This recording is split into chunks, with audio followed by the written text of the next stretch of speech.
మహాదేవుడు నంది రూపంలో వెలిసిన గోపాద క్షేత్రం అదేనండి మహానంది.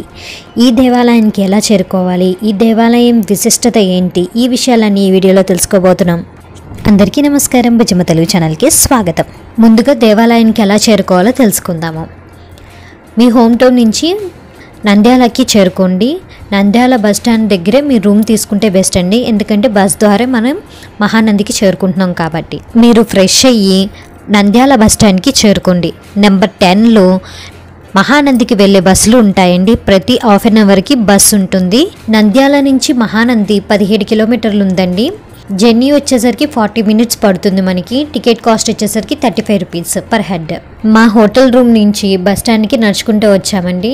మార్నింగ్ 5:10కి అలా చేరుకున్నాము. 5:15 కల్లా బస్ స్టార్ట్ అయింది. 10 minutes to 6 కల్లా చేరుకున్నాం మహానంది. ఇలాగా 6:30 లోపల మీరు దేవాలయం చేరుకుంటే నిజరూప దర్శనం ఉంటుందండి. మేము మహామంగళ హారతి టికెట్ తీసుకున్నామండి. 200 రూపీస్ పడింది. ఆ మహామంగళ హారతి కాంతిలో స్వామివారి దర్శించడం మాటల్లో చెప్పేది కాదండి. మీరే స్వయంగా వెళ్ళి అనుభూతి చెందాల్సిందే, అంత బాగుంటుంది. ఆ మహామంగళ హారతి అయిన తర్వాత గర్భగుడికి ప్రదక్షిణంగా చుట్టూ తిరిగి వెళ్తాము. ఆ దారిలో మనకి నటరాజస్వామి అలాగే దక్షిణామూర్తి స్వామి వారు దర్శనమిస్తారు. దండం పెట్టుకోండి. తర్వాత గర్భగుడిలోకి పంపుతారు. మగవారి అయితే తప్పకుండా షర్ట్ రిమూవ్ చేసి లోపలికి వెళ్ళాలి. తప్పకుండా పంచు కూడా కట్టుకుని ఉండాలి. లోపలికి వెళ్ళిన తర్వాత స్వామివారి నిజరూప దర్శనం కలుగుతుంది. స్వామివారి లింగంపై ఆవు గిట్ట గుర్తులు కూడా మనం చూడవచ్చు. అలాగే స్వామి లింగం కింద మనకి నీరు ఊరుతూ ఉంటుంది కదండి, ఆ నీరు కూడా మనం స్పృశించవచ్చు. అలాగే శివలింగం కూడా తాకవచ్చు. దర్శనం అయిన వెంటనే బయటికి రాగానే మీకు క్షేత్రపాలకుడైన వీరభద్రస్వామి వారు ఉంటారని తప్పకుండా దర్శించుకోండి. తర్వాత అమ్మవారి దర్శనానికి వెళ్తాము. ఇక్కడ అమ్మవారు కామేశ్వరి అమ్మవారిగా దర్శనమిస్తున్నారు.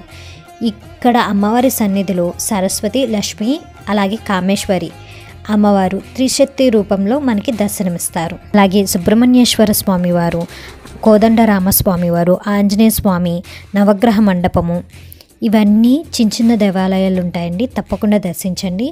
అలాగే గోశాల కూడా ఉంటుందండి. గోశాల నిమిత్తం మీరు ఏదైనా సహాయం చేయాలనుకుంటే సహాయం చేయొచ్చు. ఇప్పుడు ఆలయ స్థల పురాణం తెలుసుకుందాం. మహానంది అతి పురాతనమైన క్షేత్రము. యుగాంతముల్లో కూడా క్షేత్రమునకు సంబంధించిన పురాణ గాథలు ఉన్నవి. ఈ పురాణ గాథలు స్కంద పురాణం, లింగ పురాణము, శివమహాపురాణంలో చెప్పబడి ఉన్నది. జల ప్రధానములుగా తీర్థమని, స్థల ప్రధానములుగా క్షేత్రమని ప్రతీతి.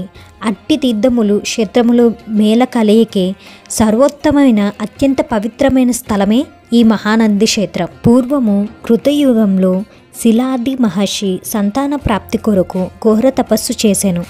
ఘోర తపస్సుకు మెచ్చిన పరమేశ్వరుడు సాక్షాత్కరించి జగత్ ప్రసిద్ధులైన శివభక్తి కలిగిన 2 సంతానములను అనుగ్రహించారు. పర్వతుడు, నందుడు అనే 2 కుమారుల్లో రెండోవాడైన నందుడు వేల కొల్లది సంవత్సరములు నిరాహారుడయ్యి మహాతపస్సు చేసి బాలకీల్యాది సర్వదేవత ఋషిగణముల చేత సునంది, శ్వేతనంది, మహానంది అను సార్థక నామాలు పొందెను. పరమేశ్వరుడు ప్రసన్నుడైన వేళ నందుడు స్వామిని చూసి, నీ పాద ద్వంద్వము ఎదుట నాకు స్థానం కల్పించమని కోరగా, ఆ వెంటనే పరమేశ్వరుడు అనుగ్రహించి నిన్ను నా వాహనముగా స్వీకరించెదనని, మరియు నీవు తపస్సు చేసిన ప్రదేశము నందు నేను పుట్టరూపముగా ఆవిర్భవించదనని చెప్పి ఈ ప్రాంతమున వెలిసెను. ఆ పేరుతోనే ఈ క్షేత్రము మహానంది అనే ముల్లోకాల్లో ఖ్యాతిని పొందింది. శివలింగంపై ఆవు గిట్ట గుర్తులు ఏ విధంగా ఏర్పడ్డాయో తెలుసుకుందాం. నంది మండలమును పరిపాలించిన నందరాజుకు చెందిన గోవుల మందలో ఒక గోవు అడవికి వెళ్ళి మేత మేసి సాయంకాలము ఇంటికి వచ్చి పిదప పాలు ఇవ్వకుండా ఉండెను. అందువలన గోవుల కాపరి కలత చెంది గోవును అనుసరించి వెళ్ళెను. ఆ గోవు అడవిలో ఒక పుట్ట చెంతకు వెళ్ళి పుట్టపై పాలు వదులుచుండెను. ఈ విషయమును గోవుల కాపరి నందరాజుకు తెలుపగా, మరుసటి దినమున నందరాజు స్వయంగా గోవు పుట్టలో పాలు వదులుచున్న అద్భుత దృశ్యమును తిలకిస్తూ ఆనందచకితులయ్యి ఒక అడుగు ముందుకు వేసెను.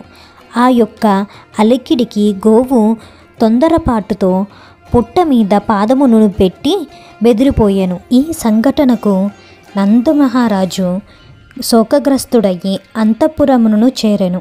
రాత్రి స్వప్నంలో శివుడు ప్రత్యక్షమయ్యి గోవు త్రొక్కిన ప్రదేశమున నేను నందీశ్వరుని కోరిక మేరకు స్వయంగా ఆవిర్భవించానని ఆ ప్రదేశమున ఒక దేవాలయమును నిర్మించమని ఆజ్ఞాపించెను.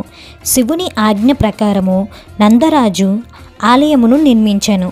ఆ పుట్టయే శిలారూపమున వెలిసిన స్వయంభూ శివలింగమని స్థల పురాణం ద్వారా తెలుస్తుంది. ఈ ఆలయంలో ఉండే కోనేరులో ఉండే నీరు చాలా ప్రత్యేకమైనది.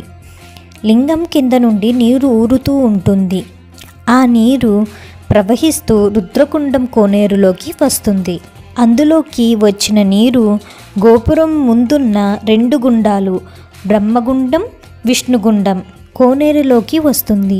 ఈ నీరు మహానంది చుట్టుపక్కల గల 100 ఎకరాల పంట పొలాలను సస్యశ్యామలం చేస్తుంది. ఈ క్షేత్రంలో ఎక్కడ తవ్వినా 10 అడుగుల లోతులోనే జలం ఉబ్బికి వస్తుంది. ఈ కోనేరులో నీరు ఎల్లప్పుడూ ఒకే స్థాయిలో నిర్మలంగా పరిశుభ్రంగా ఉంటుంది. ఈ నీరు ఎంత స్వచ్ఛంగా ఉంటుందంటే నీటిపై కదలిక లేకుంటే నీరున్నట్లే తెలియదు. 5.5 అడుగుల కిందున్న రూపాయి బిల్ల చాలా స్పష్టంగా కనబడుతుంది. ఈ నీటిని తీర్థంగా భక్తులు తీసుకెళ్తారు. మహానందికి 18 కిలోమీటర్ పరిధిలో 9 నంది ఆలయాలు ఉన్నాయి. వీటన్నిటినీ కలిపి నవనందులు అని పేరు. కార్తీక మాసంలో సోమవారం రోజున నంద్యాల చుట్టూ కొలువై ఉన్న నవనందుల దర్శనం జన్మజన్మల నుండి వెంటాడుతున్న పాపగ్రహ దోషాలన్నీ పటాపంచలు అవుతాయని పెద్దల నానుడి. సూర్యోదయం నుండి సూర్యాస్తమయం లోపల ఈ క్షేత్రాలన్నింటినీ దర్శిస్తే అన్ని దోషాలు తొలగి కుటుంబంలో ఆయురారోగ్యాలతో కోరిన కోరికలు ఇట్టే నెరవేరుతాయని భక్తుల ప్రధాన విశ్వాసం. 14వ శతాబ్దం నందమహారాజుల కాలంలో నవనందుల నిర్మాణం జరిగిందని పురాణాలు చెబుతున్నాయి. వీటిని దర్శించాలంటే నంద్యాల పట్టణంలో శ్యామ్ కాలువ గట్టున ప్రథమ నందీశ్వర ఆలయము, ఆర్టీసీ బస్టాండ్ దగ్గర ఉన్న శ్రీ ఆంజనేయ స్వామి ఆలయంలో నాగనందీశ్వరుడు, ఆత్మకూర్ బస్టాండ్ సమీపంలో సోమనందీశ్వరుడు, బండి ఆత్మకూర్ మండలం కడమ కాలవ సమీపంలో శివనందీశ్వరుడు, ఇంకా కడమ కాలవకు సుమారు 3 కిలోమీటర్ దూరంలో కృష్ణనంది. ఈ నందినే విష్ణునంది కూడా అంటారు.